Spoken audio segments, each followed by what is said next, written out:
며느리 수진의 날카로운 목소리가 새벽 주방을 가득 채웠습니다. 부엌에 들어오지 말라는 그 한마디에 저는 그저 고개를 숙이고 물러날 수밖에 없었습니다. 저는 박영숙, 올해 68입니다. 하지만 여러분께 제대로 소개를 드리자면 저는 단순한 시어머니가 아니었습니다. 대한민국 10대 재벌 중 하나인 태산그룹의 회장이었고 3조 원대의 자산을 가진 기업인이었습니다. 서울 한복판에 63층짜리 본사 건물, 전국에 퍼져 있는 백화점과 호텔, 해외 부동산까지 모든 것이 제 이름 석자로 움직이는 제국이었습니다. 그런 제가 왜 이 30평짜리 아파트에서 며느리의 눈치를 보며 살고 있었을까요? 이유는 단 하나였습니다. 제 아들 민준이와 손자 지훈이, 그리고 이 가족을 지켜보고 싶었기 때문이었습니다. 3년 전 남편이 세상을 떠난 후 저는 깨달았습니다. 회장실의 가죽 소파도, 비서들의 공손한 인사도, 명품 가방도, 그 무엇도 외로움을 채워주지 못한다는 것을요. 제게 남은 건 오직 아들뿐이었고 그 아들이 결혼해서 손자를 낳았을 때 저는 결심했습니다. 진짜 가족이 되고 싶다고. 그래서 저는 모든 것을 숨겼습니다. 회장 자리는 전문 경영인에게 맡기고 저는 평범한 시어머니로 살기로 했습니다. 비서실장 강 부장에게만 연락처를 남긴 채 저는 낡은 옷을 입고 이 집 문을 두드렸습니다. 며느리 수지는 처음엔 환영했습니다. 아니, 환영하는 척했습니다. 결혼식 때 저를 보던 그 눈빛을 저는 기억합니다. 제가 명품 하나 걸치지 않고 시골에서 올라온 듯한 차림으로 나타났을 때 그녀의 얼굴에 스친 실망감을요. 하지만 저는 개의치 않았습니다. 진심은 언젠가 통할 거라고 믿었으니까요. 그게 제 착각이었습니다. 이 이야기가 마음에 드신다면 어디서 듣고 계신지 소중한 댓글 남겨주세요. 아직 구독 안 하셨다면 구독과 좋아요 한 번씩 부탁드립니다. 여러분의 관심이 더 좋은 이야기를 만드는 힘이 됩니다. 그날 아침도 똑같았습니다. 저는 새벽 5시에 일어나 조심스럽게 부엌으로 향했습니다. 손자 지훈이가 좋아하는 달걀말이를 만들어주고 싶었습니다. 하지만 냉장고 문을 열자마자 복도에서 수진의 발소리가 들렸고 그녀는 제가 부엌에 있다는 사실만으로도 인상을 찌푸렸습니다. 저는 도마 위에 놓인 계란을 그대로 두고 방으로 돌아왔습니다. 제가 머무는 방은 베란다 옆 창고였습니다. 2평 남짓한 그곳에는 싱글 침대 하나와 낡은 옷장이 전부였습니다. 창문도 제대로 없어서 한여름엔 숨이 막힐 듯 더웠고 한겨울엔 이불을 3장 덮어도 추위에 떨어야 했습니다. 하지만 저는 참았습니다. 거실에서는 지훈이가 일어나는 소리가 들렸습니다.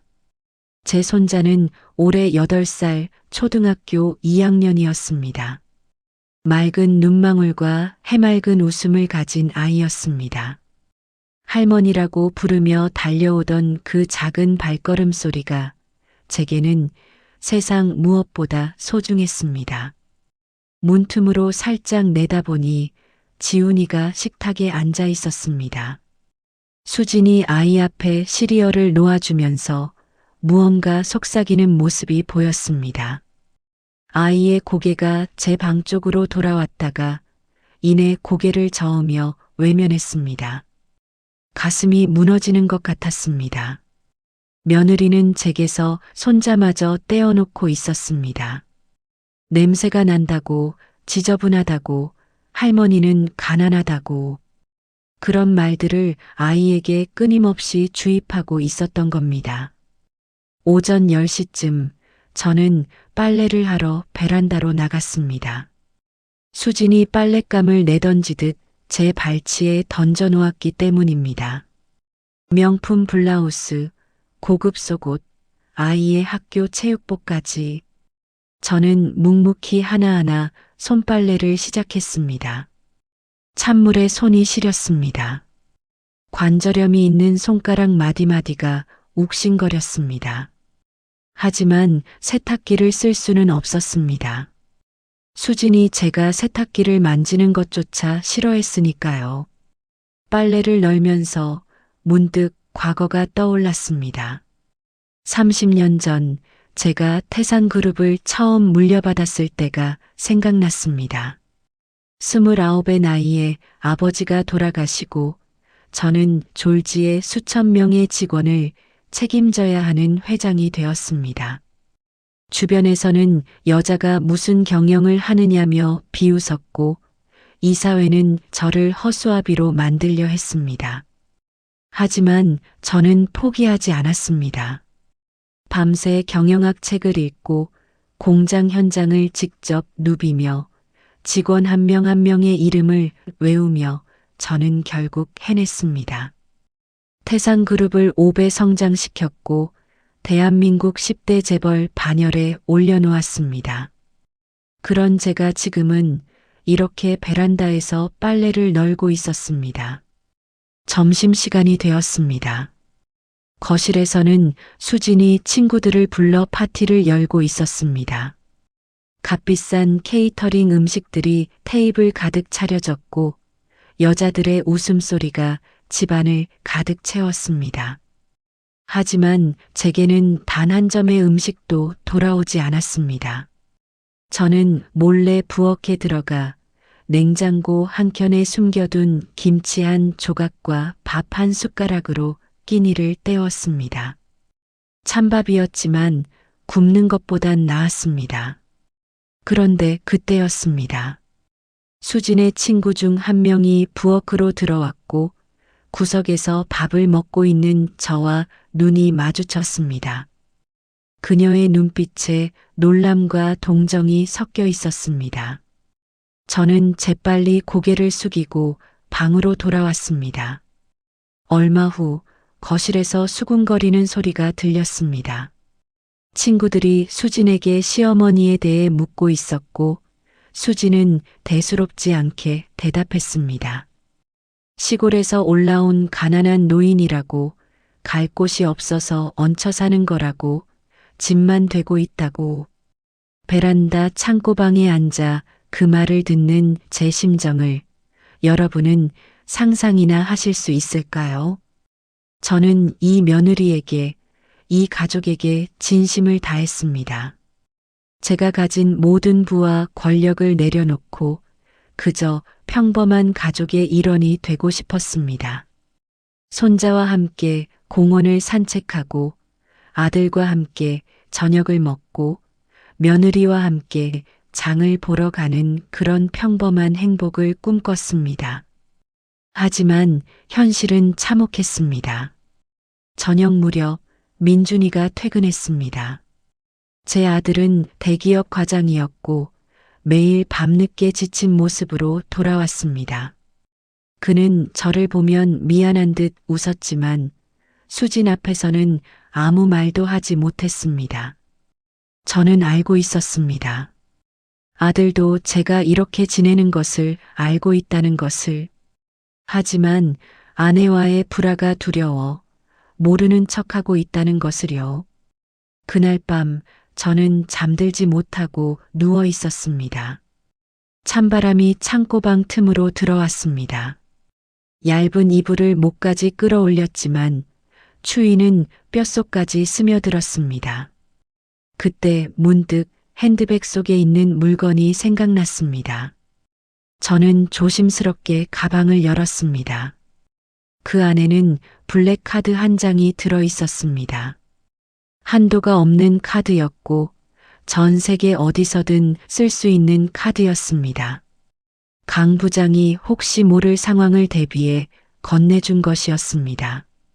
하지만 저는 단 한 번도 그 카드를 꺼내지 않았습니다. 이 고통이 끝나는 순간 저는 진짜 가족이 아니라는 것을 인정하는 것이 될 테니까요. 다음 날 아침 상황은 더욱 악화되었습니다. 수진이 제 방문을 박차고 들어와 바닥에 쓰레기 봉투를 내던졌습니다. 그 안에는 제 옷가지들이 구겨져 있었습니다. 10년 넘게 입었던 패딩 점퍼, 낡은 바지, 해진 스웨터들까지. 며느리의 표정은 차가웠습니다. 이제 이런 누더기는 입지 말라는 투였습니다. 보기 흉하다고, 창피하다고, 제발 좀 깔끔하게 지내라는 무언의 압박이었습니다. 하지만 정작 새 옷을 사주지는 않았습니다. 저는 쓰레기 봉투에서 옷가지들을 하나하나 꺼내 다시 정리했습니다. 손이 떨렸습니다. 분노 때문인지 슬픔 때문인지 추위 때문인지 알 수 없었습니다. 그날 오후 저는 결심했습니다. 이제 그만 떠나야 할 때가 온 것 같다고. 더 이상 이 가족에게 짐이 되고 싶지 않다고. 강 부장에게 연락해서 제 본래 삶으로 돌아가야겠다고 생각했습니다. 하지만 바로 그때 지훈이가 학교에서 돌아왔습니다. 현관문이 열리고 아이의 목소리가 들렸습니다. 학교에서 무슨 일이 있었는지 아이는 울고 있었습니다. 저는 방문을 살짝 열고 복도를 내다봤습니다. 지훈이는 친구들에게 놀림을 당했다고 했습니다. 할머니가 가난하고 냄새난다는 소문이 학교에 퍼졌다는 겁니다. 수진이 아이를 달래는 척하면서 결국 모든 책임을 저에게 돌렸습니다. 그 순간 제 심장이 얼어붙는 것 같았습니다. 제가 이 가족에게 해가 되고 있었습니다. 손자에게까지 상처를 주고 있었습니다. 제가 사랑한다고 생각했던 이 가족은 저를 사랑하지 않았습니다. 아니, 처음부터 가족이 아니었는지도 모릅니다. 밤이 깊어갔습니다. 저는 가방을 챙기기 시작했습니다. 많지 않은 짐이었습니다. 옷 몇 벌과 낡은 사진첩 하나가 전부였습니다.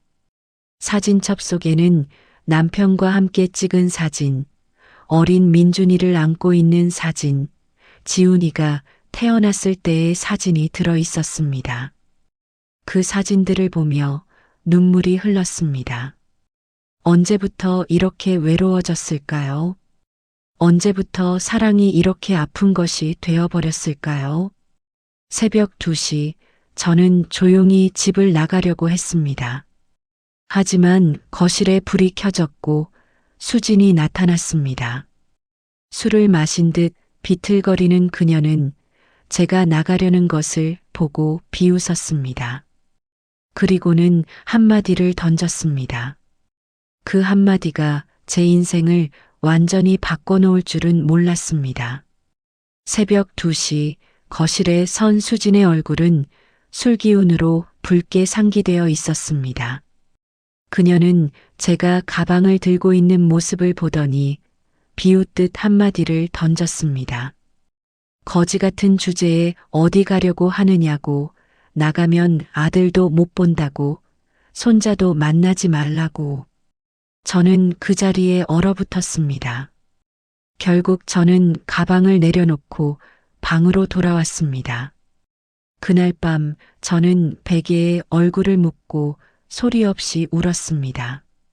목이 메어 숨이 막혔지만 소리를 내서는 안 됐습니다. 며느리가 들을까봐, 아들이 알까봐, 손자가 잠에서 깰까봐. 그렇게 또 하루가 지나갔습니다. 일주일이 흘렀습니다. 상황은 나아지지 않았습니다.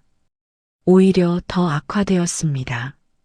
수지는 제가 집을 나가려 했다는 사실에 화가 났는지 더욱 노골적으로 저를 괴롭히기 시작했습니다. 아침 식사 시간 저는 부엌 한켠에 서서 기다렸습니다. 가족들이 식사를 마친 후에야 저는 남은 음식을 먹을 수 있었습니다. 하지만 그날은 달랐습니다. 수진이 남은 음식을 모두 쓰레기통에 버려버렸습니다. 제가 먹을 것을 의도적으로 없앤 것입니다. 저는 하루 종일 굶었습니다. 냉장고를 열 수도 없었습니다. 수진이 냉장고에 자물쇠를 채워버렸으니까요. 말도 안 되는 상황이었지만 저는 참았습니다. 점심시간 배가 너무 고파서 어지러웠습니다. 저는 베란다로 나가 물만 마셨습니다. 찬물이 빈속을 채웠지만 금방 허기가 밀려왔습니다. 그때 지훈이가 학교에서 돌아왔습니다. 아이는 가방에서 급식으로 받은 빵을 꺼내 저에게 건네려고 했습니다. 할머니 배고프시죠? 하면서 작은 손으로 빵을 내밀었습니다. 그 순간 제 눈에서 눈물이 흘렀습니다. 여러분, 손자의 마음이 얼마나 고마웠는지 모릅니다. 하지만 저는 그 빵을 받을 수 없었습니다. 왜냐하면 바로 그때 수진이 나타나 아이의 손에서 빵을 낚아챘기 때문입니다. 그녀는 지훈이를 방으로 끌고 가면서 할머니한테 음식 주면 안 된다고, 할머니는 우리 집 음식을 축내는 사람이라고 아이에게 말했습니다. 지훈이의 혼란스러운 눈빛이 지금도 제 가슴을 찌릅니다. 그날 저녁 저는 몰래 집을 나가 편의점에서 삼각김밥 하나를 샀습니다. 3년 만에 처음으로 제 돈을 쓴 순간이었습니다. 지갑에는 10,000원짜리 몇 장이 전부였습니다. 하지만 그것만으로도 충분했습니다. 편의점 앞 벤치에 앉아 저는 삼각김밥을 먹었습니다. 차가운 11월 바람이 불었습니다. 지나가는 사람들은 저를 쳐다보지도 않았습니다. 저는 그저 초라한 노인일 뿐이었습니다. 한때 수천 명의 직원을 거느렸던 재벌 회장이 이제는 편의점 앞 벤치에서 삼각김밥으로 저녁을 때우고 있었습니다. 세상 참 아이러니했습니다. 집으로 돌아오니 자정이 넘어 있었습니다. 조용히 현관문을 열고 들어갔는데 거실에 불이 켜져 있었습니다. 수진이 소파에 앉아 저를 기다리고 있었습니다. 그녀는 제가 어디 갔다 왔느냐고 추궁했습니다. 저는 산책했다고 대답했습니다. 하지만 수진은 믿지 않았습니다. 그녀는 제 방을 뒤지기 시작했고 지갑을 발견했습니다. 그리고는 그 돈마저 빼앗아 갔습니다. 제가 비상금으로 모아둔 10만 원이 그녀의 손에 들려갔습니다. 수진은 전기세 보태 쓰겠다며 아무렇지도 않게 돈을 가져갔습니다. 저는 한마디도 할 수 없었습니다. 그날 밤 저는 완전히 무력해졌습니다. 2주가 더 지났습니다. 상황은 상상을 초월했습니다. 수지는 이제 저를 집안 하인처럼 부렸습니다. 새벽부터 밤까지 청소, 빨래, 설거지, 모든 집안일을 저에게 떠넘겼습니다. 관절염이 있는 무릎으로 화장실 바닥을 닦고 굳은 살 박힌 손으로 걸레질을 했습니다. 허리는 끊어질 듯 아팠지만 쉴 수 없었습니다. 어느 날은 베란다 유리창을 닦다가 어지러워서 쓰러질 뻔했습니다. 하루 한 끼도 제대로 못 먹은 채 일을 하다 보니 기력이 바닥났던 것입니다. 그때 민준이가 퇴근해서 들어왔습니다. 아들은 제가 바닥에 주저앉아 있는 모습을 보고 놀랐습니다. 괜찮으시냐고, 왜 이렇게 무리하시냐고 물었습니다. 하지만 수진이 끼어들며 어머님이 하고 싶어서 하시는 거라고, 가만히 계시면 심심해 하신다고 둘러댔습니다. 민준이는 그 말을 믿었습니다. 아니, 믿는 척 했습니다. 아들도 알고 있었을 겁니다. 하지만 아내와의 평화를 위해 모르는 척 하기로 한 것입니다. 그날 밤 저는 결심했습니다. 아들에게 직접 말하기로 더 이상 참을 수 없다고, 이제 그만 떠나고 싶다고. 다음 날 아침 저는 민준이를 기다렸습니다. 출근 준비를 하는 아들에게 다가가 조용히 말을 꺼냈습니다. 아들아, 엄마가 이제 갈까 한다고. 더 이상 여기 있으면 너희 가정에 해가 될 것 같다고. 민준이의 얼굴이 일그러졌습니다. 하지만 그는 제 말을 끝까지 듣지 않았습니다. 수진이 나타나 상황을 주도했기 때문입니다. 그녀는 제가 아들에게 이상한 소리를 한다며 치매 기운이 있는 것 같다고 했습니다. 치매라는 단어에 민준이의 표정이 변했습니다. 아들은 제게 물었습니다. 정말 그런 증상이 있으시냐고, 병원에 가보시는 게 좋겠다고. 저는 고개를 저었지만 수지는 계속해서 거짓말을 쏟아냈습니다. 어머님이 요즘 같은 말을 반복하신다고, 밤에 헛소리를 하신다고, 냉장고를 열어놓고 있는지도 모르신다고. 모두 거짓말이었습니다. 하지만 민준이는 아내의 말을 믿었습니다. 아들은 저를 불쌍하다는 듯 바라보며 한숨을 쉬었습니다. 그리고는 출근길에 나섰습니다. 저는 그 자리에 멍하니 서 있었습니다. 제 아들이 저를 믿지 않았습니다. 평생을 키우고 대학까지 보내고 결혼까지 시킨 제 아들이 이제는 며느리의 편에 서 있었습니다. 그날 오후 수지는 친구들을 집으로 불렀습니다. 거실에서는 화려한 파티가 열렸습니다. 고급 와인과 안주들이 테이블에 가득했습니다.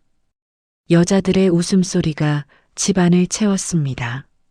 하지만 저는 창고방에 갇혀 있었습니다. 수진이 문을 잠가버린 것입니다. 밖에서 자물쇠 채우는 소리가 들렸고 그녀는 친구들에게 시어머니가 치매가 있어서 위험하다고 설명했습니다. 저는 방 안에서 문을 두드렸습니다. 하지만 아무도 문을 열어주지 않았습니다. 거실의 웃음소리만 들려왔을 뿐입니다. 3시간 후 파티가 끝나고 나서야 문이 열렸습니다. 수지는 아무 일도 없었다는 듯 저에게 쓰레기를 치우라고 명령했습니다. 거실에는 파티의 잔해가 널려 있었습니다. 와인 얼룩이 진 카펫, 음식 찌꺼기가 가득한 접시들, 담배 냄새가 배인 쿠션들. 저는 무릎을 꿇고 바닥을 닦았습니다. 눈물이 났지만 흘릴 수 없었습니다. 수진이 지켜보고 있었으니까요. 그녀는 소파에 앉아 스마트폰을 보면서 가끔씩 제가 제대로 청소하는지 확인했습니다. 밤 11시가 되어서야 청소가 끝났습니다. 저는 방으로 돌아와 침대에 쓰러졌습니다. 온몸이 쑤셨습니다. 손목과 무릎, 허리까지 모든 관절이 비명을 질렀습니다. 하지만 병원에 갈 수도 없었습니다. 수진이 허락하지 않았으니까요. 그날 밤 저는 핸드백을 열었습니다. 그 안에 있는 블랙카드를 꺼내 보았습니다. 희미한 달빛에 카드가 반짝였습니다. 이 카드 한 장이면 지금 당장 이 지옥에서 벗어날 수 있었습니다. 최고급 호텔에서 쉴 수도 있고 병원에서 치료를 받을 수도 있고 따뜻한 음식을 먹을 수도 있었습니다. 하지만 저는 카드를 다시 가방에 넣었습니다. 아직은 아니었습니다. 아직은 버틸 수 있었습니다. 손자 지훈이를, 아들 민준이를 완전히 포기할 수 없었습니다. 다음 날 상황은 최악으로 치달았습니다. 아침 일찍 수진이 제 방으로 들어왔습니다. 그녀의 손에는 큰 쓰레기 봉투가 들려 있었습니다. 그리고는 제 옷장을 열어 안에 있는 옷들을 모조리 봉투에 쑤셔 넣기 시작했습니다. 저는 황급히 말렸습니다. 하지만 수지는 듣지 않았습니다. 그녀는 이 누더기들이 보기 싫다고, 집안 분위기를 망친다고, 당장 버리겠다고 소리쳤습니다.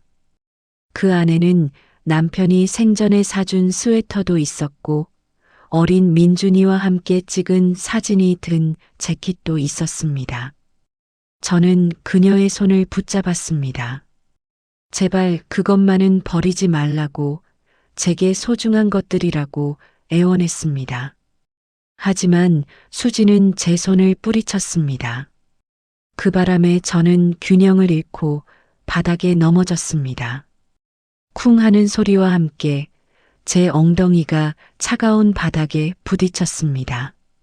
수지는 쓰레기 봉투를 들고 나가버렸습니다. 저는 바닥에 주저앉은 채 그녀의 뒷모습을 바라봤습니다. 1시간 후 저는 간신히 몸을 일으켰습니다. 거실로 나가보니 수진이 제 옷가지들을 현관 밖에 내놓았습니다. 아파트 복도에 쓰레기 봉투가 놓여 있었고 지나가는 이웃들이 수군거리는 소리가 들렸습니다. 저는 재빨리 봉투를 다시 집 안으로 들였습니다. 얼굴이 화끈거렸습니다. 부끄러움과 수치심이 밀려왔습니다. 대한민국 10대 재벌의 회장이 이렇게 아파트 복도에서 쓰레기 봉투를 주워 담고 있었습니다. 그 순간 문득 깨달았습니다. 이건 아니라는 것을, 이렇게 살 수는 없다는 것을, 하지만 동시에 아직 포기할 수 없다는 것도 느꼈습니다. 그날 밤 비가 내리기 시작했습니다. 창밖으로 빗소리가 들렸습니다. 11월의 찬비였습니다. 저는 창고방 창틈으로 빗방울을 바라보며 남편 생각을 했습니다. 남편이 살아계셨다면 저를 이렇게 내버려 두지 않았을 겁니다. 하지만 남편은 3년 전에 세상을 떠났고 저는 이제 완전히 혼자였습니다. 아들도 며느리도 손자도 아무도 제 편이 아니었습니다. 빗소리를 들으며 저는 마지막 결심을 했습니다. 내일 아침 강 부장에게 연락하기로, 더 이상은 못 버티겠다고, 이제 정말로 이 집을 떠나기로. 하지만 운명은 제게 그럴 시간조차 주지 않았습니다. 다음 날 새벽 저는 평소보다 일찍 일어났습니다. 밖에서는 여전히 비가 내리고 있었습니다. 어젯밤부터 계속된 비는 새벽이 되어도 멈추지 않았습니다. 창고방의 작은 창틈으로 빗소리가 들려왔고 찬 기운이 방 안을 가득 채웠습니다. 저는 조용히 짐을 챙겼습니다. 많지 않았습니다. 옷 몇 벌과 낡은 사진첩, 그리고 핸드백 하나가 전부였습니다. 수진이 버리려 했던 남편의 스웨터도 작은 보따리에 넣었습니다. 그것들이 제게 남은 전부였습니다. 시계를 보니 새벽 5시였습니다. 가족들은 아직 모두 잠들어 있을 시간이었습니다. 저는 이때를 놓치지 않고 조용히 집을 나가려고 했습니다. 더 이상 이 가족에게 짐이 되고 싶지 않았습니다. 방문을 열고 조심스럽게 복도로 나왔습니다. 어둠 속에서 지훈이의 방문이 보였습니다. 저는 잠시 그 앞에 멈춰 섰습니다. 문틈으로 손자의 잠든 모습이 보였습니다. 작은 몸을 웅크리고 곰 인형을 꼭 안고 자고 있었습니다. 가슴이 미어졌습니다. 할머니는 이제 떠난다고, 너를 더 이상 볼 수 없을 거라고 말해주고 싶었습니다. 하지만 그럴 수 없었습니다. 아이를 깨울 수도 없었고 이별을 고할 용기도 없었습니다. 저는 그저 문 앞에 서서 손자의 얼굴을 마지막으로 바라봤습니다. 그리고 돌아섰습니다. 현관으로 향하는 복도는 길게 느껴졌습니다. 평소에는 10초면 걸을 거리가 오늘따라 끝이 없어 보였습니다. 한 걸음 한 걸음 내디딜 때마다 가슴 한편이 무너져 내렸습니다. 현관문 앞에 도착했습니다. 신발을 신으려는데 갑자기 거실 쪽에서 불이 켜졌습니다. 심장이 철렁 내려앉았습니다. 뒤를 돌아보니 수진이 서 있었습니다. 그녀는 팔짱을 낀 채 저를 노려봤습니다. 어디 가냐는 물음에 저는 대답할 수 없었습니다. 수진은 제 보따리를 보며 비웃었습니다. 도망가려고 하냐고, 그렇게 가면 다시는 이 집에 발도 들이지 말라고 했습니다. 저는 고개를 숙였습니다. 알겠다고, 다시는 오지 않겠다고 말하려던 순간 수진이 한 걸음 다가왔습니다. 그녀의 얼굴에는 분노와 경멸이 가득했습니다. 그리고 그녀는 말했습니다. 가난뱅이 주제에 어디 가서 살 거냐고, 어차피 갈 곳도 없는 주제에 허세 부리지 말라고, 그냥 여기서 얻어먹고 살면서 시키는 대로나 하라고. 그 말에 저는 처음으로 대꾸했습니다. 더 이상은 못 참겠다고, 이제 그만 떠나겠다고. 며느리로서의 도리도 없고 인간으로서의 예의도 없는 사람과는 더 이상 한 지붕 아래 살 수 없다고. 수진의 얼굴이 일그러졌습니다. 그녀는 소리를 질렀습니다. 감히 누구한테 대들어. 이 집 주인이 누군데 당장 나가라고. 민준이가 놀라 방에서 뛰쳐나왔습니다. 아들은 상황을 파악하지 못한 채 우왕좌왕했습니다. 수진이 그에게 설명했습니다. 어머님이 집을 나가겠다고 한다고, 그것도 새벽에 아무 말도 없이 도둑처럼 나가려 했다고. 민준이는 저를 바라봤습니다. 아들의 눈빛에는 실망과 당혹감이 섞여 있었습니다. 그는 제게 물었습니다. 정말 그러시려고 했냐고, 왜 아무 말도 안 하셨냐고. 저는 대답했습니다. 말해봐야 소용없다는 걸 알았기 때문이라고. 아들이 이미 며느리 편이라는 걸 알았기 때문이라고. 민준이의 얼굴이 굳었습니다. 하지만 그는 아무 말도 하지 않았습니다. 그저 수진의 눈치만 살폈습니다. 결국 아들도 저를 막지 않았습니다. 수진이 현관문을 활짝 열어젖혔습니다. 나가라는 몸짓이었습니다. 빗소리가 집 안으로 들려왔습니다. 폭우가 쏟아지고 있었습니다. 저는 보따리를 들고 문 밖으로 나섰습니다. 현관문이 쾅 하고 닫혔습니다. 저는 아파트 복도에 홀로 남겨졌습니다. 형광등 불빛이 깜빡거렸고 어디선가 물 새는 소리가 들렸습니다. 엘리베이터를 타고 1층으로 내려왔습니다. 아파트 입구를 나서자 폭우가 저를 덮쳤습니다. 우산도 없었습니다. 제대로 된 외투도 없었습니다. 낡은 패딩 점퍼 하나만 걸친 채 저는 빗속으로 걸어 나갔습니다. 새벽의 서울거리는 텅 비어 있었습니다. 가로등만이 희미하게 빛을 밝히고 있었고 빗소리만이 고요를 깼습니다. 저는 목적지도 없이 그저 걸었습니다. 1시간쯤 걸었을까요? 온몸이 흠뻑 젖었습니다. 차가운 빗물이 목덜미를 타고 등줄기로 흘러내렸습니다. 신발 속까지 물이 차올랐고 발걸음마다 찰랑거리는 소리가 났습니다. 추웠습니다. 11월의 찬비는 뼛속까지 파고들었습니다.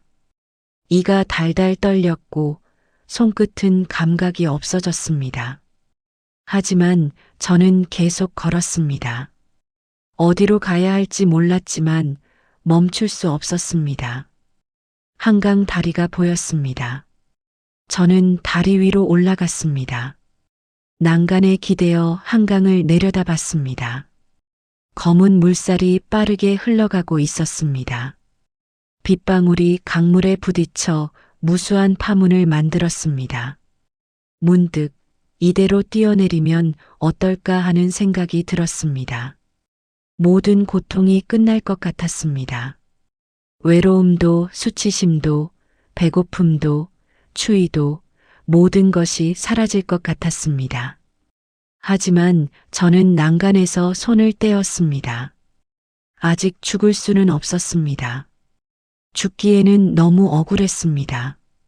제가 왜 이런 취급을 받아야 하는지, 제가 무엇을 잘못했는지 이해할 수 없었습니다. 저는 다시 걷기 시작했습니다. 얼마나 걸었을까요? 시간 감각이 사라졌습니다. 해가 떠오르기 시작했고 거리에는 출근하는 사람들이 하나둘 나타났습니다. 사람들은 저를 피해갔습니다. 흠뻑 젖은 노인, 초라한 행색, 정처 없이 헤매는 모습. 저는 이제 완전히 거지처럼 보였을 겁니다. 한 편의점 앞을 지나칠 때 유리창에 비친 제 모습을 봤습니다. 머리카락은 젖어서 얼굴에 달라붙어 있었고 주름진 얼굴은 핏기 하나 없이 창백했습니다. 옷은 온통 젖어 몸에 찰싹 달라붙었고 보따리는 물에 젖어 무거워져 있었습니다. 저는 더 이상 제 자신을 알아볼 수 없었습니다. 어느 순간 다리에 힘이 풀렸습니다. 저는 길가 벤치에 주저앉았습니다. 온몸이 떨렸습니다. 추위 때문인지 피로 때문인지 슬픔 때문인지 알 수 없었습니다. 가방 속에서 핸드폰을 꺼냈습니다. 젖은 손으로 화면을 켰습니다. 강 부장의 번호가 보였습니다. 전화만 하면 지금 당장 구조받을 수 있었습니다. 따뜻한 차가 오고 호텔로 가고 모든 게 해결될 수 있었습니다. 하지만 손가락이 움직이지 않았습니다. 전화를 걸면 모든 게 끝난다는 걸 알았기 때문입니다. 며느리에게 진 것이 되고 가족이라는 꿈이 완전히 깨지는 것이기 때문입니다. 저는 핸드폰을 다시 가방에 넣었습니다. 그때 갑자기 어지러움이 밀려왔습니다. 앞이 흐려지고 귓가에서 윙윙거리는 소리가 들렸습니다.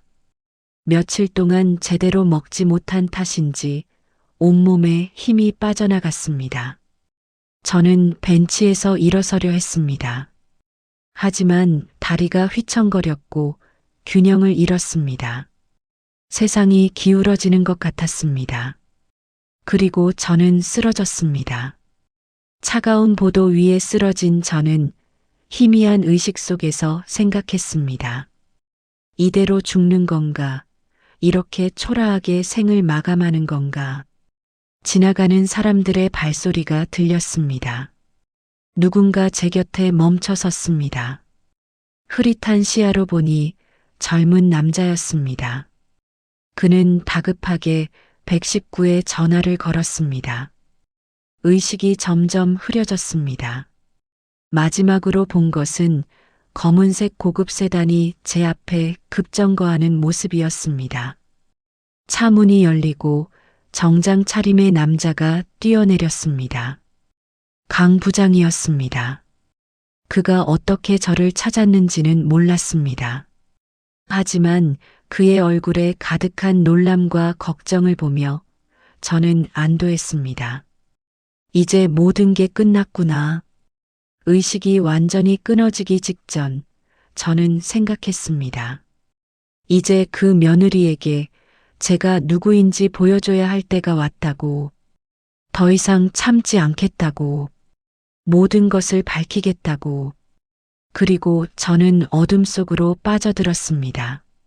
눈을 떴을 때 천장이 보였습니다. 하얀 천장이었습니다. 깨끗하고 밝았습니다.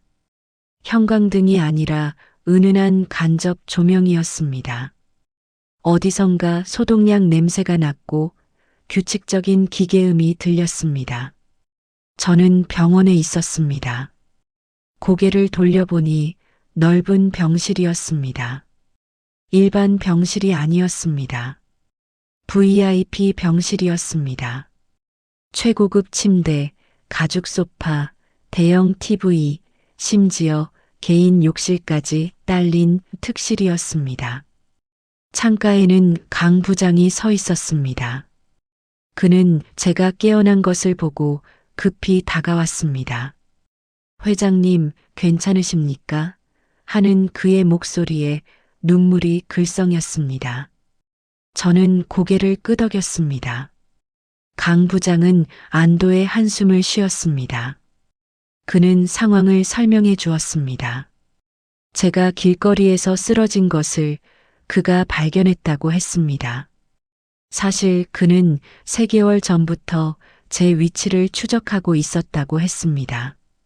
회장님의 안전이 걱정되어 몰래 GPS를 제 핸드백에 넣어두었다고 고백했습니다. 저는 화를 낼 수 없었습니다.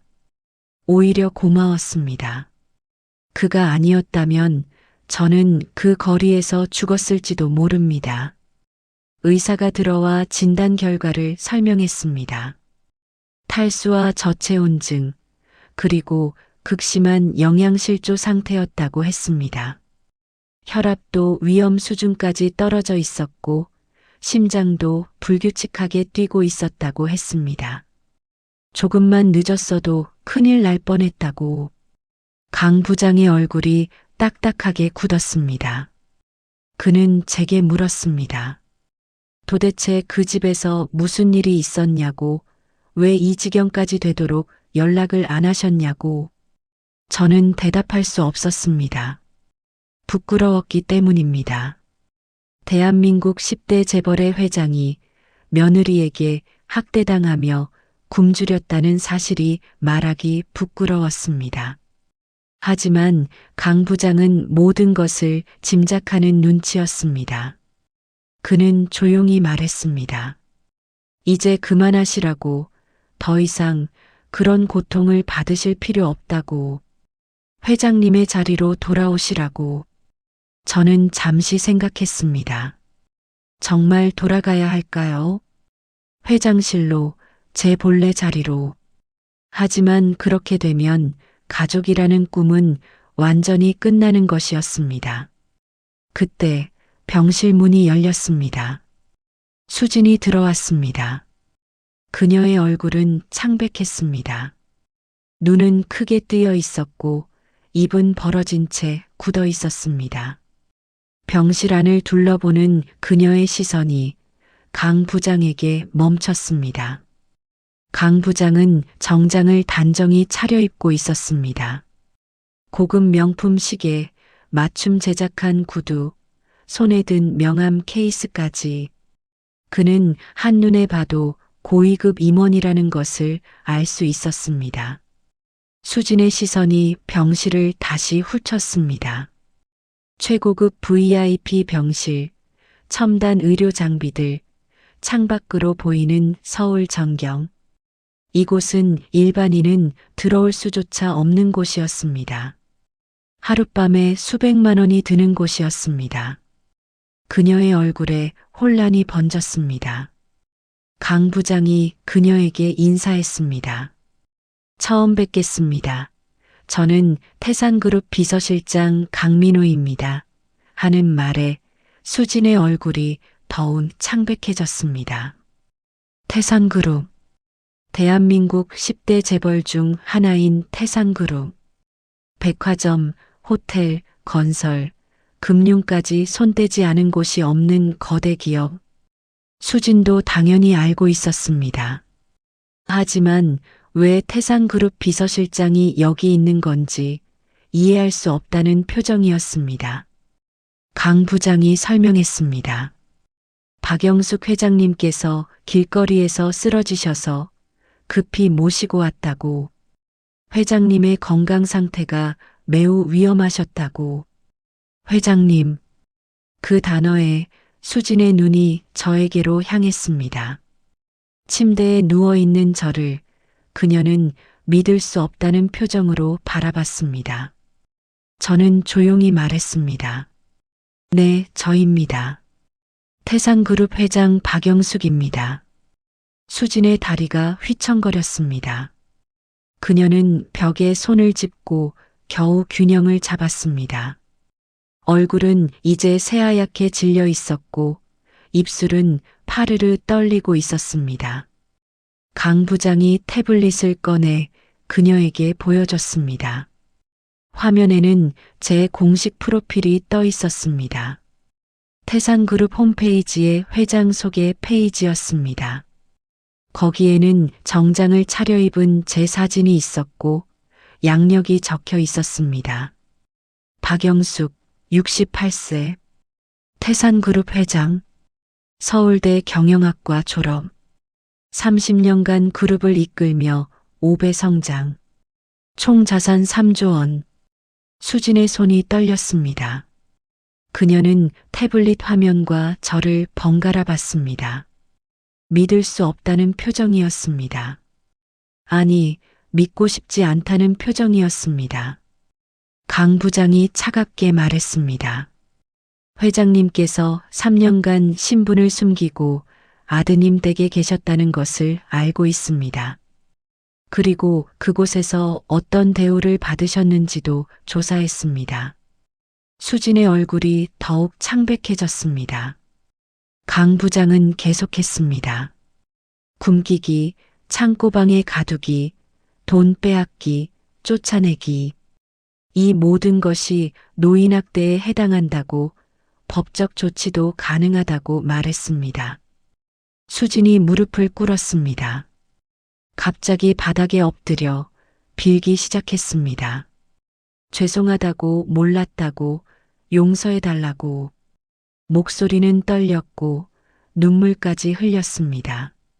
하지만 저는 알고 있었습니다. 그 눈물이 진심이 아니라는 것을. 그녀는 제가 회장이라는 사실을 알고 나서야 무릎을 꿇은 것입니다. 제가 가난한 노인이었을 때는 쓰레기 취급했으면서 저는 차갑게 말했습니다. 일어나세요. 그렇게 무릎 꿇어도 소용없습니다. 수지는 고개를 들었습니다. 그녀의 눈에는 공포가 가득했습니다. 이제 모든 것을 잃을 수도 있다는 공포, 재벌 회장을 학대한 대가를 치러야 한다는 공포. 강 부장이 말했습니다. 참고로 댁에서 살고 계신 아파트는 회장님 명의입니다. 아드님 회사도 태산그룹 계열사이고 아드님의 직급도 회장님의 추천으로 올라간 것입니다. 수진의 얼굴이 완전히 일그러졌습니다. 모든 것이 저로부터 온 것이었습니다. 아파트도, 남편의 직장도, 안정적인 생활도, 수진이 누리던 모든 것이 사실은 제가 뒤에서 마련해 준 것이었습니다. 하지만 수진은 그것을 전혀 몰랐습니다. 아니, 알려고 하지 않았습니다. 그저 가난한 시어머니라고, 짐덩어리라고 여기며 함부로 대했던 것입니다. 저는 침대에서 일어나 앉았습니다. 몸은 여전히 약했지만 정신만은 또렷했습니다. 저는 수진을 똑바로 바라보며 말했습니다. 3년간 참았습니다. 며느리가 언젠가는 마음을 열고 진짜 가족이 될 수 있을 거라 믿었습니다. 하지만 당신은 끝까지 저를 인간 취급하지 않았습니다. 수진이 입을 열려 했지만 저는 손을 들어 막았습니다. 이제 기회는 없습니다. 제가 누구인지 알았으니 그에 맞는 대우를 해주겠습니다. 강 부장이 서류 봉투를 꺼냈습니다. 그 안에는 여러 문서들이 들어 있었습니다. 아파트 소유권 이전 통지서, 민준의 인사 발령 통지서, 그리고 이혼 소송 지원 안내서까지. 수진의 얼굴에서 모든 혈색이 사라졌습니다. 그녀는 다시 빌기 시작했습니다. 제발 한 번만 용서해달라고, 다시는 그러지 않겠다고, 정말 몰랐다고. 하지만 저는 돌아누웠습니다. 더 이상 볼 필요도, 들을 필요도 없었습니다. 강 부장이 수진을 병실 밖으로 안내했고 문이 닫혔습니다. 고요가 찾아왔습니다. 저는 창밖을 바라봤습니다. 서울의 빌딩들이 햇살에 반짝이고 있었습니다. 저 아래 어딘가에 제 회사가 있었습니다. 제 제국이 있었습니다. 3년 만에 저는 제자리로 돌아왔습니다. 하지만 가슴은 텅 비어 있었습니다. 일주일 후 저는 퇴원했습니다. 병원을 나서는 순간 대기하고 있던 벤츠 마이바흐가 눈에 들어왔습니다. 검은색 차체가 햇살에 반짝였고 운전기사가 공손히 문을 열어주었습니다. 3년 만에 다시 맛보는 대접이었습니다. 차 안은 따뜻했습니다. 가죽 시트의 부드러움, 은은한 향기, 조용한 엔진 소리, 모든 것이 편안했습니다. 하지만 마음만은 편하지 않았습니다. 강 부장이 옆자리에 앉으며 스케줄을 설명했습니다. 우선 집으로 가서 쉬시고 내일부터 회사 업무에 복귀하시면 된다고 했습니다.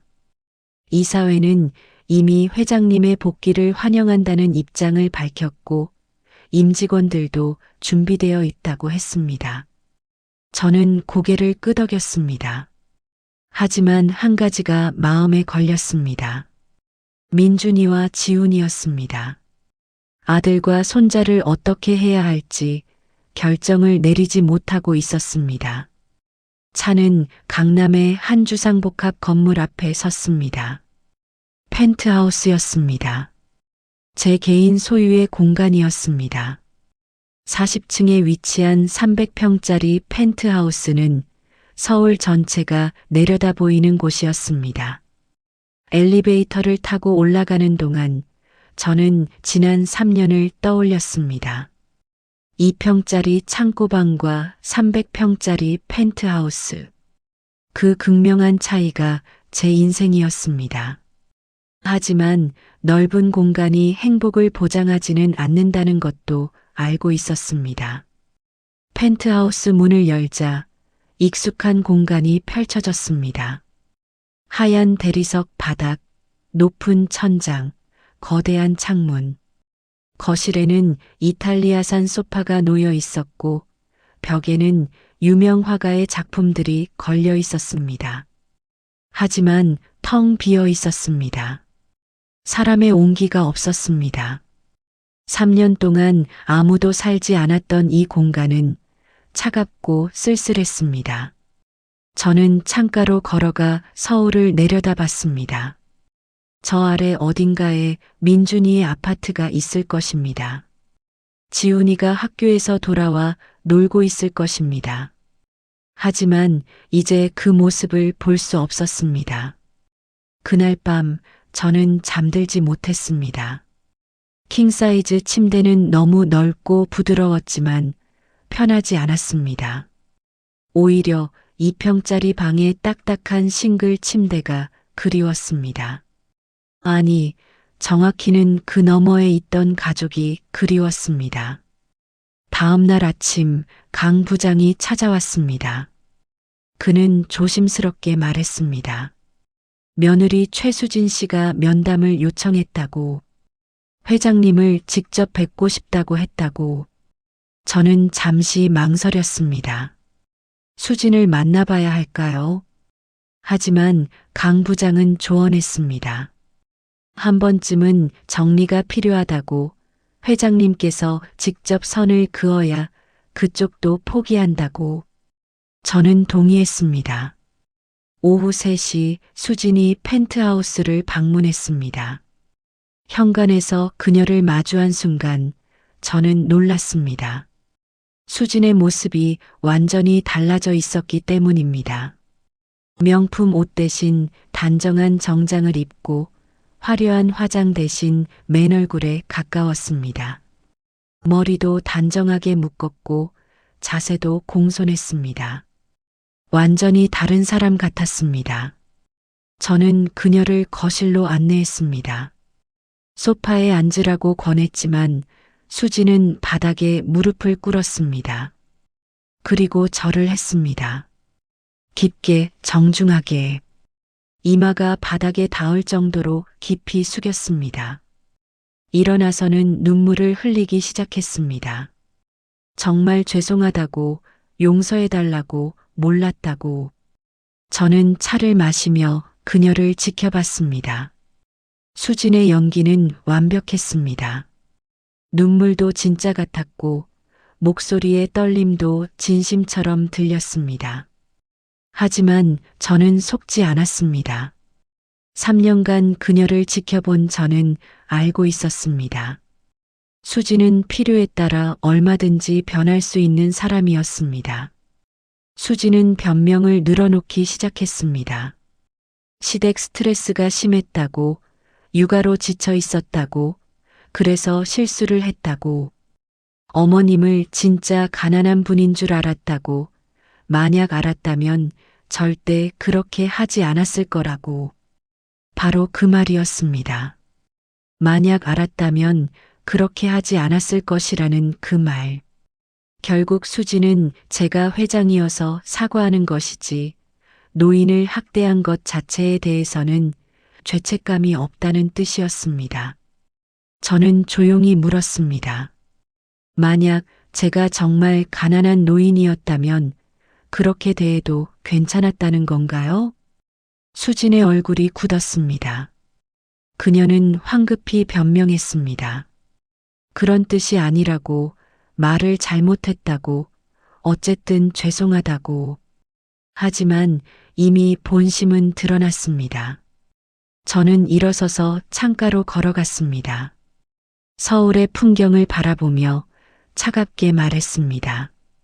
수진 씨, 당신이 사과하는 이유는 제가 재벌이어서입니다. 만약 제가 그냥 가난한 노인이었다면 당신은 지금도 저를 학대하고 있었을 겁니다. 수진이 부인하려 했지만 저는 손을 들어 막았습니다. 저는 3년간 당신을 지켜봤습니다. 돈 있는 사람에게는 아첨하고 없는 사람에게는 무시하는 모습을, 손님들 앞에서는 웃다가 뒤돌아서면 저를 쓰레기 취급하는 모습을. 수진의 얼굴이 창백해졌습니다. 저는 계속했습니다. 당신이 진짜 사과해야 할 것은 노인을 학대한 것입니다. 한 인간을 인간답게 대하지 않은 것입니다. 그런데 당신의 사과에는 그런 반성이 없습니다. 오직 재벌 회장을 화나게 했다는 후회만 있을 뿐입니다. 수진이 다시 무릎을 꿇었습니다. 그녀는 바닥에 엎드려 빌었습니다. 제발 한 번만 용서해달라고, 민준이와 지훈이를 생각해서라도 기회를 달라고. 아들과 손자를 꺼내 든 것입니다. 저는 그 순간 확신했습니다. 수지는 변하지 않을 것이라고. 그녀는 끝까지 계산적이고 이기적인 사람이라고. 저는 냉정하게 말했습니다. 민준이와 지훈이는 제가 알아서 챙기겠습니다. 당신은 이제 걱정하지 않아도 됩니다. 수진의 눈이 커졌습니다. 무슨 뜻이냐고, 설마 이혼시키려는 거냐고 물었습니다. 저는 대답하지 않았습니다. 대신 강 부장을 불렀습니다. 강 부장이 서류를 내밀었습니다. 아파트명도 통지서였습니다. 일주일 안에 아파트를 비우라는 내용이었습니다. 수진의 손이 떨렸습니다. 저는 마지막으로 말했습니다. 당신에게 마지막 기회를 드립니다. 일주일 안에 조용히 나가세요. 그러면 위자료와 양육비는 넉넉하게 드리겠습니다. 하지만 버티면 법적으로 대응하겠습니다. 수진이 소리를 질렀습니다. 이럴 수 없다고, 너무하다고, 제발 생각 좀 해달라고. 하지만 저는 더 이상 듣지 않았습니다. 강 부장이 그녀를 안내해서 내보냈습니다.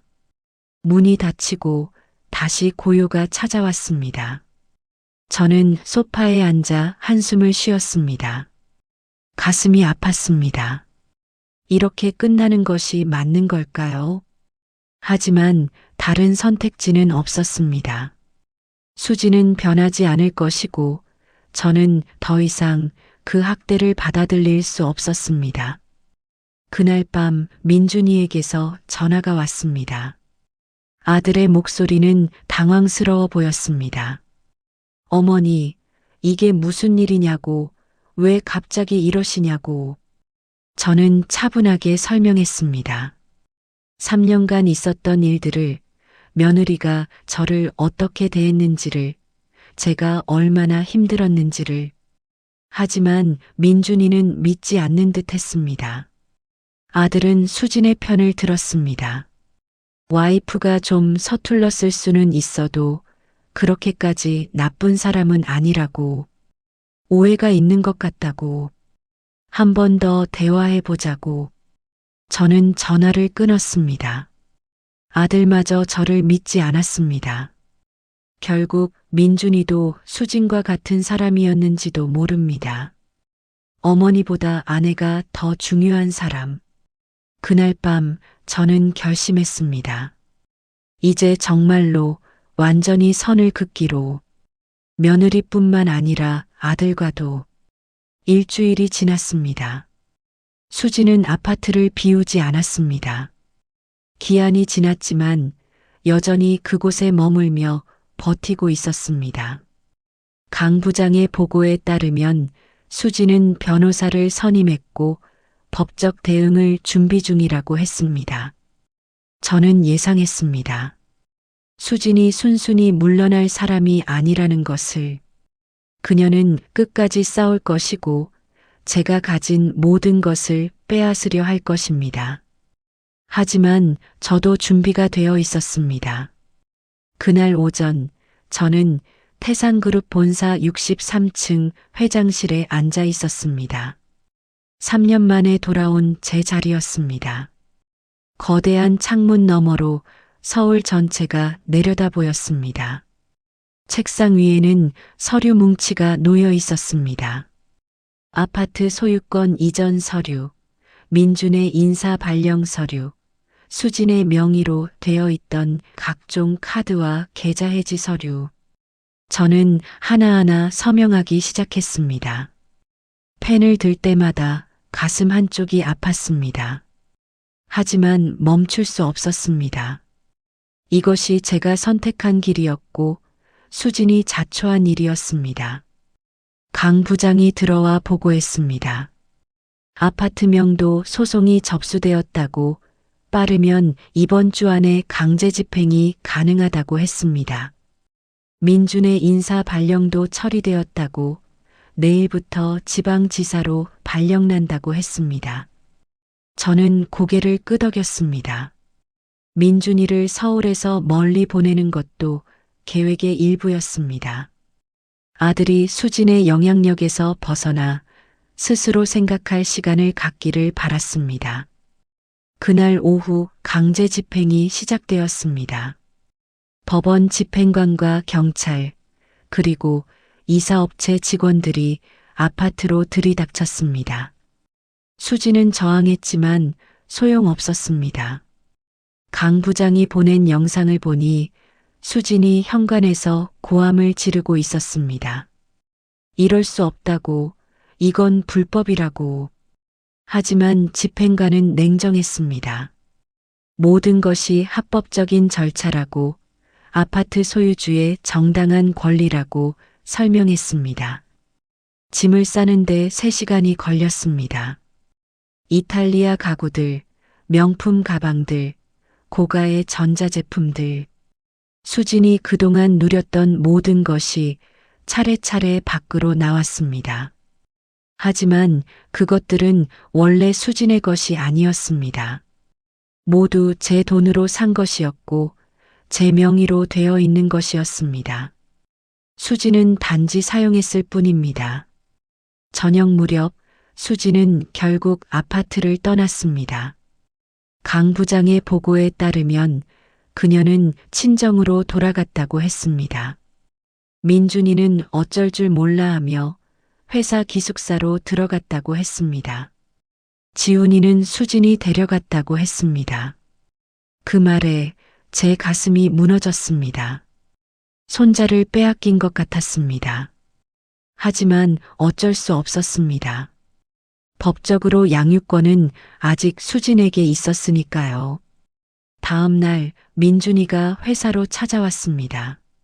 아들은 회장실 앞에서 한참을 망설이다가 결국 문을 두드렸습니다. 저는 들어오라고 했습니다. 민준이는 초췌해 보였습니다. 밤새 잠을 못 잔 듯 눈밑이 퀭했습니다.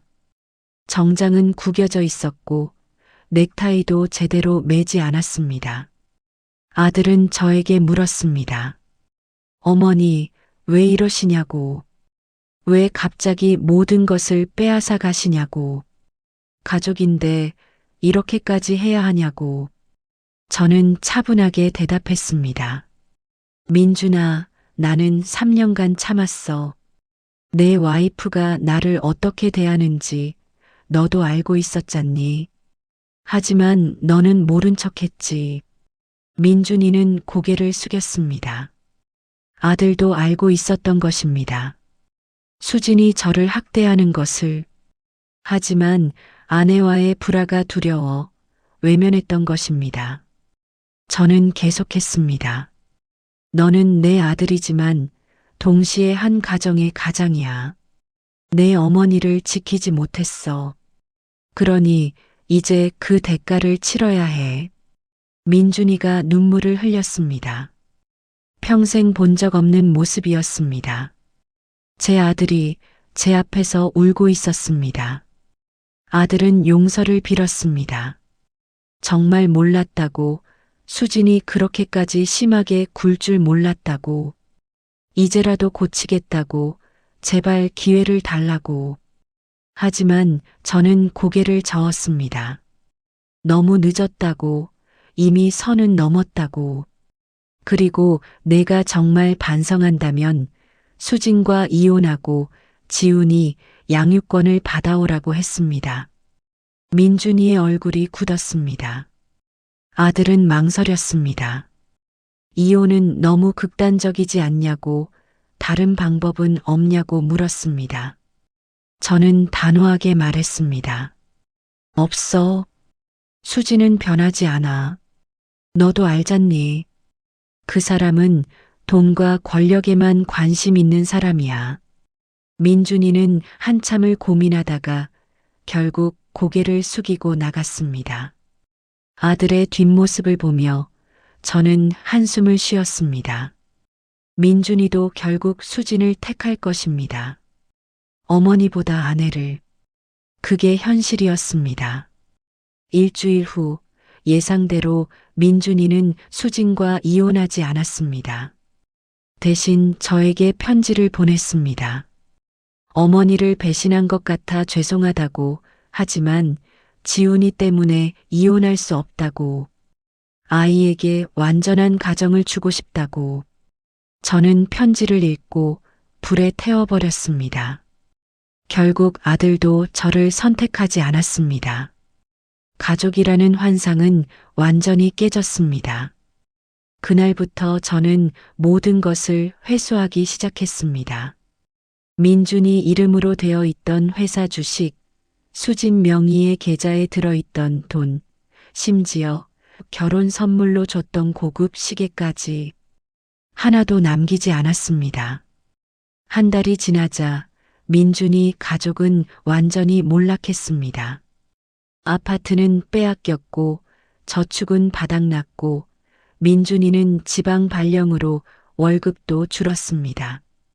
수지는 친정에서 쫓겨나 작은 원룸으로 이사했고 명품들을 팔아 생활비를 만들고 있다고 했습니다. 지훈이는 학교를 옮겨야 했습니다. 강남의 명문 사립학교에서 변두리의 공립학교로 아이가 어떤 충격을 받았을지 생각하니 가슴이 아팠습니다. 하지만 저는 멈출 수 없었습니다. 이것이 수진이 받아야 할 대가였고 민준이가 치러야 할 값이었습니다. 2달째 수진에게서 연락이 왔습니다. 문자였습니다. 제발 용서해달라고, 지훈이가 너무 힘들어한다고, 아이만이라도 생각해달라고. 저는 답장하지 않았습니다. 대신 변호사를 통해 메시지를 보냈습니다. 지훈이 양육권을 넘기면 모든 것을 돌려주겠다고.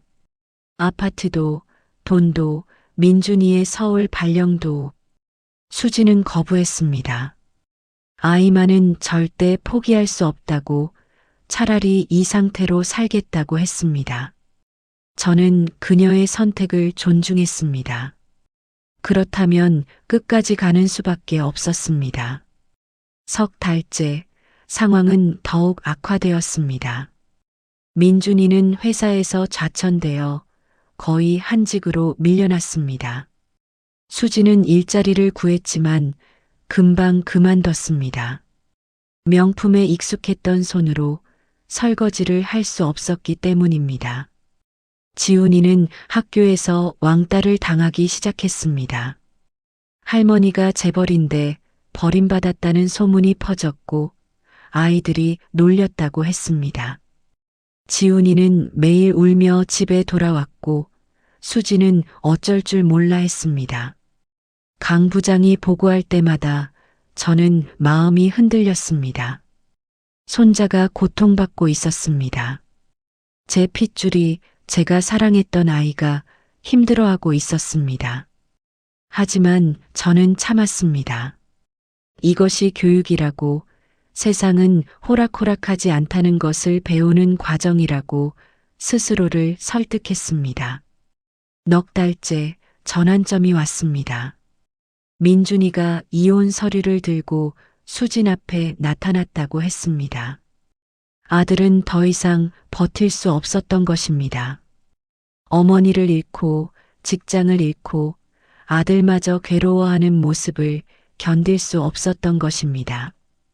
민준이는 수진에게 선택을 강요했습니다.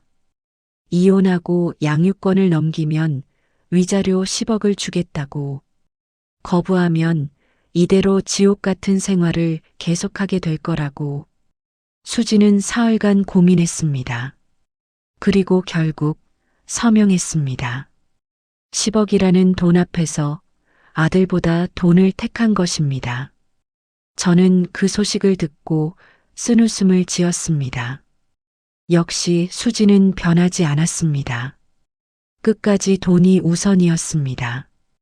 이혼 서류가 제출되었고 양육권은 민준이에게 넘어왔습니다. 저는 약속대로 모든 것을 돌려줬습니다. 아파트도, 민준이의 서울 복귀 발령도, 회사 주식도. 하지만 한 가지는 돌려주지 않았습니다. 지훈이의 양육권. 그것만은 제가 가졌습니다. 민준이도 동의했습니다. 어머니가 손자를 키우는 게 맞다고, 자신은 자격이 없다고 했습니다. 그렇게 5달 만에 저는 손자를 되찾았습니다. 지훈이가 펜트하우스에 온 첫날 저는 긴장했습니다. 손자가 저를 어떻게 볼지, 할머니를 원망하지는 않을지 두려웠습니다. 결국 제가 그의 부모를 갈라놓은 것이나 마찬가지였으니까요. 현관문이 열렸습니다. 민준이가 지훈이의 손을 잡고 들어왔습니다. 아이는 작은 가방 하나만 메고 있었습니다. 눈은 빨갛게 부어 있었고 입술을 꾹 깨물고 있었습니다. 저는 무릎을 꿇고 지훈이와 눈높이를 맞췄습니다. 할머니야, 지훈아. 오랜만이구나. 조용히 인사를 건넸습니다. 지훈이는 고개를 숙인 채 대답하지 않았습니다. 민준이가 미안하다는 표정으로 저를 봤습니다. 아들은 아이를 제게 맡기고 황급히 돌아갔습니다. 아마도 지훈이 앞에서 눈물을 보이고 싶지 않았던 것 같았습니다. 문이 닫히고 저와 지훈이만 남았습니다. 아이는 여전히 고개를 숙인 채 가만히 서 있었습니다. 작은 어깨가 살짝 떨리고 있었습니다. 저는 조심스럽게 물었습니다. 지훈아, 배고프니? 할머니가 맛있는 거 만들어줄까? 아이는 고개를 저었습니다. 방 보여줄까? 내 방 너무 예쁘게 꾸며놨는데. 이번에도 고개를 저었습니다. 저는 한숨을 쉬며 일어났습니다. 그리고 거실 소파에 앉았습니다. 지훈이는 여전히 현관 앞에 서 있었습니다. 시간이 흘렀습니다. 1시간, 2시간. 지훈이는 움직이지 않았습니다. 저도 억지로 다가가지 않았습니다. 해가 지고 어둠이 찾아왔습니다. 펜트하우스의 조명이 하나둘 켜졌습니다. 그제야 지훈이가 조금씩 움직이기 시작했습니다. 아이는 조심스럽게 거실로 들어왔습니다. 소파 반대편에 앉아 저를 힐끗힐끗 쳐다봤습니다. 저는 모른 척하며 책을 읽었습니다. 저녁 8시쯤 지훈이의 배에서 꼬르륵 소리가 났습니다. 아이는 당황한 듯 배를 움켜쥐었습니다. 저는 일어나 부엌으로 갔습니다. 냉장고를 열고 재료를 꺼냈습니다. 지훈이가 좋아하던 달걀말이를 만들기 시작했습니다. 아이는 부엌 쪽을 힐끔거리며 봤습니다. 달걀이 지글지글 익는 소리, 달콤한 향기가 펜트하우스를 가득 채웠습니다. 저는 정성껏 달걀을 말았습니다. 접시에 담아 식탁에 놓았습니다. 그리고 지훈이에게 말했습니다. 할머니가 만든 달걀말이야. 예전에 내가 좋아했잖아. 먹어볼래? 지훈이는 망설였습니다. 하지만 배고픔을 이길 수 없었는지 천천히 식탁으로 다가왔습니다. 의자에 앉아 조심스럽게 젓가락을 들었습니다. 한 입 베어 물었습니다. 그리고 아이의 눈에서 눈물이 흘렀습니다. 소리 없이 계속해서 젓가락을 든 채 지훈이는 울었습니다. 저도 눈물이 났습니다. 하지만 참았습니다. 대신 조용히 아이 옆에 앉아 등을 토닥여줬습니다. 지훈아, 많이 힘들었지? 할머니가 미안해. 아이는 고개를 저었습니다.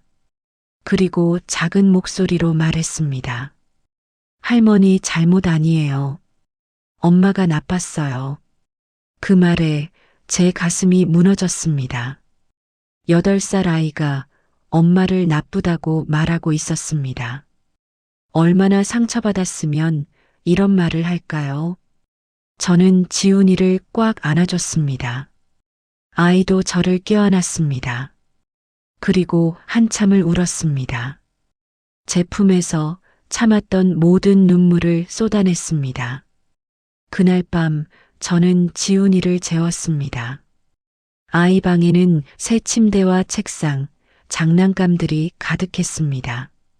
하지만 지훈이는 혼자 자기 싫다고 했습니다. 결국 제 침대에서 함께 잤습니다. 지훈이는 제 손을 꼭 잡고 잠들었습니다.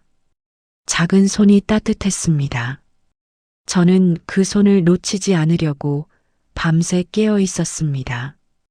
다음 날부터 저는 지훈이와 함께 새로운 일상을 만들어 갔습니다. 아침에 함께 일어나 함께 아침을 먹었습니다. 학교 가는 지훈이를 배웅하고 오후에는 함께 숙제를 했습니다. 지훈이는 조금씩 밝아졌습니다.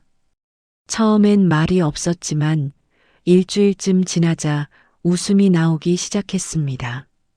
할머니와 함께 있으면 안전하다는 것을, 사랑받는다는 것을 느끼는 것 같았습니다. 한 달이 지나자 지훈이는 완전히 적응했습니다. 학교에서 돌아와 신나게 오늘 있었던 일을 이야기했습니다. 친구들과 놀았던 것, 선생님께 칭찬받은 것, 급식이 맛있었던 것. 저는 그 모든 이야기를 들으며 행복했습니다. 이것이 제가 원했던 것이었습니다. 가족과 함께하는 평범한 일상, 손자의 웃음소리가 가득한 집. 그 무렵 저는 과거를 정리하기 시작했습니다. 3년간 제가 숨어 살면서 만났던 사람들을 떠올렸습니다. 편의점 아르바이트생, 공원 청소부 아저씨, 동네 슈퍼주인 할머니. 그들은 제가 누군지 몰랐지만 친절하게 대해줬습니다. 특히 편의점 아르바이트생 민호는 제가 돈이 없어 망설이고 있을 때 샌드위치 하나를 그냥 줬습니다. 유통기한 임박 상품이라며 어차피 버릴 거라고 했지만 저는 알았습니다. 그가 자기 돈으로 산 것이라는 것을. 저는 강 부장을 시켜 그들을 찾았습니다. 민호는 대학생이었습니다. 학비와 생활비를 스스로 벌며 아르바이트를 3개나 하고 있었습니다. 꿈은 사회복지사가 되는 것이라고 했습니다. 저는 그에게 장학금을 줬습니다. 대학 졸업까지 전액 장학금, 그리고 생활비까지. 민호는 믿을 수 없다는 표정으로 저를 봤습니다. 제가 누군지 밝히자 그는 놀라 입을 다물지 못했습니다. 하지만 저는 말했습니다. 당신이 보여준 친절이 제게 큰 위로가 되었다고. 이건 그에 대한 보답이라고. 민호는 눈물을 흘리며 감사했습니다. 공원 청소부 아저씨에게도 연락했습니다. 그는 60대 후반으로 평생 성실하게 일했지만 자식들에게 버림받아 홀로 살고 있었습니다. 저와 비슷한 처지였습니다. 저는 그에게 태산그룹 계열 복지센터 관리직을 제안했습니다. 청소부가 아니라 관리자로 젊은 직원들을 이끄는 자리였습니다. 급여도 3배로 올려줬습니다. 아저씨는 떨리는 손으로 제 손을 잡았습니다. 평생 누군가에게 인정받아 본 적 없는 사람이 이제 존중받는 자리를 얻은 것입니다. 동네 슈퍼주인 할머니에게도 보답했습니다. 그녀는 작은 슈퍼를 운영하며 동네 어르신들에게 외상도 많이 해주는 착한 사람이었습니다. 하지만 경영이 어려워 가게를 닫아야 할 처지였습니다. 저는 그 슈퍼 건물을 통째로 사들였습니다. 그리고 할머니에게 평생 무료로 임대해 주기로 했습니다. 심지어 리모델링 비용까지 대줬습니다. 할머니는 제 손을 붙잡고 한참을 울었습니다. 이런 식으로 저는 한 명 한 명 찾아가 보답했습니다. 제가 힘들 때 작은 친절을 베풀어 준 사람들, 제가 누군지도 모르고 따뜻하게 대해준 사람들, 그들 모두에게 진심을 담아 감사를 전했습니다. 그 과정에서 저는 깨달았습니다. 진짜 가족은 혈연이 아니라 마음이라는 것을. 수진과 민준이는 제 혈육이었지만 제게 상처만 줬습니다. 하지만 이 낯선 사람들은 아무 데가 없이 친절을 베풀어 줬습니다. 한 달 후 저는 작은 파티를 열었습니다. 펜트하우스에서 제가 도왔던 사람들을 모두 초대했습니다. 민호, 공원 아저씨, 슈퍼 할머니, 그리고 몇 명 더. 지훈이도 함께 했습니다. 아이는 신기한 듯 사람들을 바라봤습니다. 할머니가 이렇게 많은 사람들을 돕고 있다는 것을 처음 알았기 때문입니다. 저는 모두에게 말했습니다. 여러분은 제가 힘들 때 빛이 되어 주셨습니다. 제가 누군지도 모르면서 그저 어려운 사람을 도와주셨습니다. 그것이 진짜 선함입니다. 사람들은 박수를 쳤습니다. 그리고 저도 깨달았습니다. 제가 진짜 원했던 것은 이런 따뜻함이었다는 것을, 재산도 권력도 아닌 진심 어린 관계였다는 것을. 파티가 끝나고 지훈이가 물었습니다. 할머니, 저 사람들이 할머니의 진짜 가족이에요? 저는 잠시 생각하다가 대답했습니다. 그래, 어떤 의미에서는 그래. 진짜 가족은 피가 아니라 마음으로 만들어지는 거란다. 지훈이는 고개를 끄덕이며 제 손을 꼭 잡았습니다. 할머니, 저는 할머니 편이에요. 평생요. 그 말에 저는 눈물이 났습니다. 손자가 제게 해준 첫 번째 고백이었습니다. 그리고 그것은 세상 무엇보다 소중한 선물이었습니다. 6개월이 흘렀습니다. 봄이 찾아왔고 펜트하우스 창밖으로 벚꽃이 흩날렸습니다. 지훈이는 완전히 새 사람이 되어 있었습니다. 학교에서도 인기가 많았고 성적도 올랐습니다. 저 역시 변화했습니다. 회장실에 복귀한 지 6개월, 저는 태산그룹에 새로운 바람을 불어넣었습니다. 사회공헌 사업을 확대하고 노인 복지에 투자를 늘렸습니다. 특히 노인학대 예방 캠페인을 대대적으로 시작했습니다. 제 경험을 바탕으로 숨어서 고통받는 노인들을 돕고 싶었습니다. 전국에 상담센터를 만들고 법률 지원도 제공했습니다. 언론에서는 제 변화를 주목했습니다. 한 인터뷰에서 기자가 물었습니다. 왜 갑자기 노인 복지에 관심을 갖게 되었느냐고. 저는 솔직하게 대답했습니다. 제가 직접 경험했기 때문입니다. 노인이 얼마나 무력한 존재인지, 가족에게조차 학대받을 수 있다는 것을 몸소 겪었습니다. 기자들은 놀랐습니다. 재벌 회장이 학대를 받았다고? 믿기 어려운 이야기였습니다. 하지만 저는 숨기지 않았습니다. 오히려 제 이야기를 공개했습니다. 3년간 며느리에게 학대당한 이야기, 창고방에 갇혀 지낸 이야기, 빗속에서 쓰러진 이야기, 모든 것을 솔직하게 밝혔습니다. 세상은 충격에 빠졌습니다. 재벌 회장도 이런 일을 당할 수 있다니. 그렇다면 일반 노인들은 얼마나 더 심한 고통을 받고 있을까? 제 이야기는 사회적 반향을 일으켰습니다. 노인학대 신고가 급증했고 정부도 관련 법을 강화하기 시작했습니다. 저는 그 과정에 적극적으로 참여했습니다. 그 무렵 수진에게서 연락이 왔습니다. 10억을 받고 사라졌던 그녀가 6개월 만에 다시 나타난 것입니다. 만나자는 문자였습니다. 저는 고민했습니다. 만나야 할까요? 하지만 강 부장은 조언했습니다. 회장님께서 직접 마무리를 지으시는 게 좋겠다고. 저는 동의했습니다. 만남 장소는 호텔 라운지였습니다. 조용하고 품격 있는 공간이었습니다. 저는 일찍 도착해 차를 주문하고 기다렸습니다. 수진이 들어왔습니다.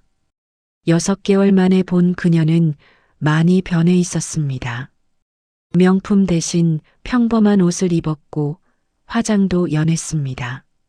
하지만 눈빛은 여전히 날카로웠습니다. 그녀는 제 맞은편에 앉았습니다. 한참 침묵이 흘렀습니다. 저는 먼저 말을 꺼내지 않았습니다. 수진이 먼저 입을 열어야 했습니다. 결국 수진이 말했습니다. 지훈이를 돌려달라고. 돈은 다 썼으니 아이라도 돌려달라고. 저는 차를 한 모금 마셨습니다.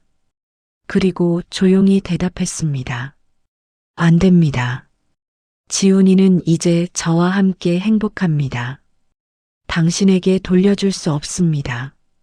수진의 얼굴이 일그러졌습니다. 그녀는 소리를 높였습니다.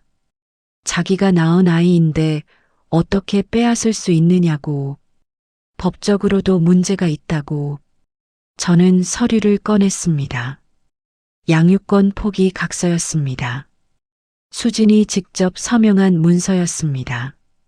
10억을 받고 모든 권리를 포기한다는 내용이었습니다. 수진의 얼굴이 창백해졌습니다. 그녀는 변명했습니다. 그때는 어쩔 수 없었다고, 돈이 필요했다고, 이제라도 후회한다고. 저는 고개를 저었습니다. 수진 씨, 당신은 변하지 않았습니다. 6개월 전에도 지금도 당신은 여전히 자신의 이익만 생각합니다. 수진이 부인하려 했지만 저는 계속했습니다. 당신은 지훈이를 사랑한 적이 없습니다. 그저 소유물로 여겼을 뿐입니다. 남편을 조종하는 도구로 저를 협박하는 수단으로 이용했을 뿐입니다. 수진의 눈에서 눈물이 흘렀습니다. 하지만 저는 알았습니다. 그 눈물도 연기라는 것을. 수진은 진심으로 후회하지 않았습니다. 그저 손해를 만회하고 싶을 뿐이었습니다. 저는 마지막으로 말했습니다. 인간의 품격은 돈으로 살 수 없습니다. 명품 옷을 입고 고급 차를 타도 마음이 천하면 천한 사람입니다. 반대로 낡은 옷을 입어도 마음이 고귀하면 고귀한 사람입니다. 수진은 고개를 숙였습니다. 저는 일어섰습니다. 이제 가보십시오. 그리고 다시는 지훈이 앞에 나타나지 마십시오. 아이는 이제 당신을 엄마로 생각하지 않습니다. 수진이 뭔가 말하려 했지만 저는 돌아섰습니다. 뒤돌아보지 않고 라운지를 나왔습니다. 그것이 수진과의 마지막 만남이었습니다. 차를 타고 돌아오는 길, 저는 창밖을 바라봤습니다. 서울의 거리는 여전히 붐볐습니다. 사람들은 각자의 삶을 살아가고 있었습니다. 그 속에서 수진도 자신의 삶을 살아갈 것입니다. 하지만 그것은 더 이상 제 문제가 아니었습니다. 펜트하우스에 도착하니 지훈이가 현관에서 기다리고 있었습니다. 할머니, 어디 갔다 오셨어요? 심통난 표정으로 물었습니다. 저는 웃으며 아이를 안아 올렸습니다. 할머니 일 때문에 잠깐 나갔었어. 지훈이 보고 싶었는데. 아이는 제 목을 껴안으며 말했습니다. 저도 할머니 보고 싶었어요. 빨리 오세요, 약속. 그 순간 저는 깨달았습니다. 이것이 진짜 가족이라는 것을. 서로를 그리워하고 걱정하고 사랑하는 것. 피가 아니라 마음으로 연결된 관계. 그날 저녁 지훈이와 함께 저녁을 먹었습니다. 아이가 좋아하는 돈가스를 직접 만들었습니다. 지훈이는 신나게 먹으며 학교 이야기를 쏟아냈습니다. 오늘 체육 시간에 달리기 1등 했다고, 선생님이 칭찬했다고, 친구들이 부러워했다고. 저는 그 이야기를 들으며 행복했습니다. 식사 후 함께 산책을 나갔습니다. 펜트하우스 근처 공원은 벚꽃이 만개해 있었습니다. 지훈이는 떨어지는 꽃잎을 잡으려고 뛰어다녔습니다. 저는 벤치에 앉아 그 모습을 바라봤습니다. 아이의 웃음소리가 공원을 가득 채웠습니다. 문득 1년 전이 떠올랐습니다. 빗속에서 쓰러졌던 그날, 창고방에서 떨었던 그 밤들, 며느리의 모욕을 참아야 했던 순간들, 그 모든 고통이 지금 이 순간을 위한 것이었을까요? 저는 깨달았습니다. 고통도 의미가 있었다는 것을. 그 경험이 저를 더 강하게 만들었고, 더 지혜롭게 만들었고, 더 따뜻하게 만들었다는 것을. 지훈이가 달려와 제 손을 잡았습니다. 할머니, 저기 봐요. 벚꽃 터널이에요. 아이가 가리킨 곳에는 벚꽃나무들이 터널을 만들고 있었습니다. 꽃잎이 바람에 흩날려 마치 눈이 내리는 것 같았습니다. 저는 지훈이와 손을 잡고 그 터널을 걸었습니다. 꽃잎이 우리 머리 위로 떨어졌습니다. 지훈이는 키득거리며 웃었고 저도 따라 웃었습니다. 그 순간 저는 완전히 자유로웠습니다. 과거의 상처에서, 분노에서, 원망에서 모든 것으로부터 자유로웠습니다. 이제 저는 새로운 삶을 살 것입니다.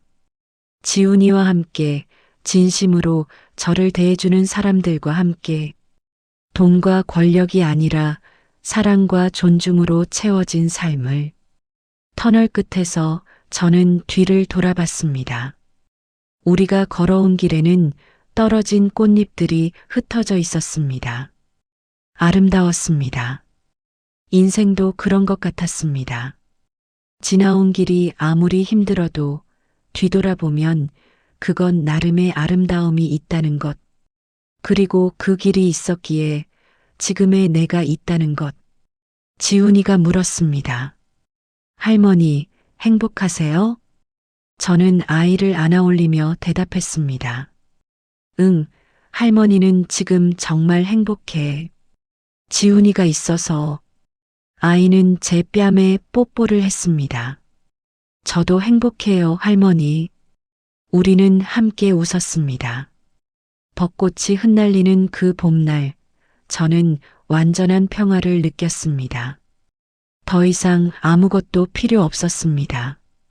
이것이 제가 찾던 행복이었습니다. 화려하지 않아도, 거창하지 않아도 손자와 함께 웃을 수 있는 이 순간, 그것이 세상 무엇보다 소중한 것이었습니다.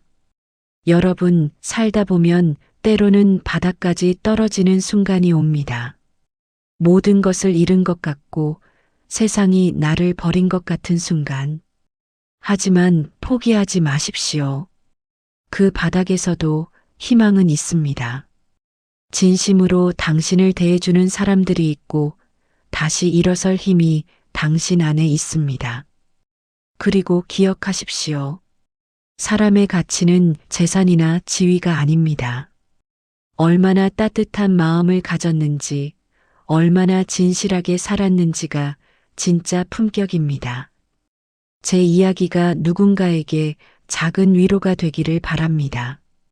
힘든 시간을 견디고 있는 모든 분들께 응원을 보냅니다.